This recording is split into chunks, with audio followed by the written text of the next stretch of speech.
என்னுடைய தங்கமே, உன்னுடைய வாழ்க்கையில் எப்பொழுது நல்லது நடக்கும்? எப்பொழுது என்னுடைய வாழ்க்கையில் நீங்கள் விளக்கேற்றுவீர்கள் வாராகி அம்மா என்று நீ கேட்டாய். உன்னுடைய வாழ்க்கையில் நான் விளக்கேற்றுவதற்கான ஏற்பாடுகள் அனைத்தையுமே செய்துவிட்டேன். செய்துவிட்டுத்தான் உன் வீட்டிற்குள்ளே நான் நுழைந்தேன். என்னுடைய தங்கமே, நான் இருக்கும் இடத்தில் எல்லாமே திருப்திகரமாக இருக்கும். நான் வாழும் இடத்தில் அனைத்துமே இருக்கும். பஞ்சம் என்ற ஒன்று வரவே வராது.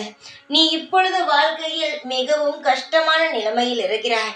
இந்த கஷ்டமான நிலைமையிலிருந்து நீ தப்பிக்க வேண்டும், நிம்மதிகரமாக வாழ வேண்டும் என்ற ஒரே ஒரு காரணத்திற்காகத்தான் நான் உன் வீட்டில் வந்து அமர்ந்து விட்டேன். என்னை நம்பிய குழந்தைகள் எதுவுமே ஒரு நாளும் ஒரு காலமும் கவலைப்படக்கூடாது, பயப்படக்கூடாது. எது நடக்கிறதோ அது நிச்சயமாகவே உன் எதிர்காலத்திற்கு நல்லதாகவே அமையும். இப்பொழுது நினைக்கிறாய், இப்பொழுது இப்படிப்பட்ட கஷ்டத்தை அனுபவிக்கிறோமே, மன உளைச்சலை அனுபவிக்கிறோமே, என்னத்தான் நம் வாழ்க்கையில் நடக்கும் என்று நீ நினைக்கலாம். என்னுடைய தங்கமே, உன் வாழ்க்கையில் எல்லாமே அமோகமாக நடக்கும். நான் எல்லா திட்டத்தையும் தீட்டிக் கொண்டு தானே இருக்கிறேன். அதை உன் வாழ்க்கையில் செய்து கொண்டு தான் இருக்கிறேன். கஷ்டங்கள் மட்டும் உனக்கு தெரிகிறது.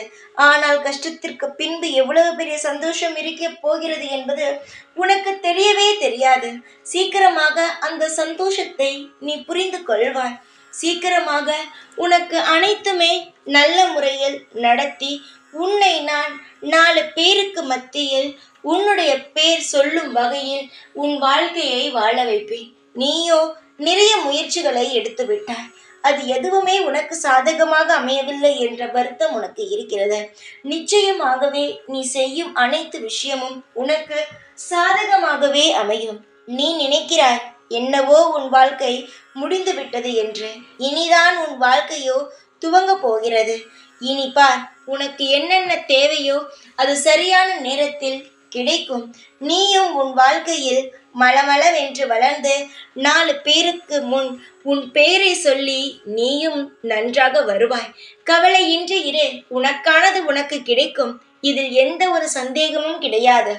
எப்பொழுதுமே இந்த வாராகி உனக்காக துணையாக நிற்பேன். ஜெய் வாராகி.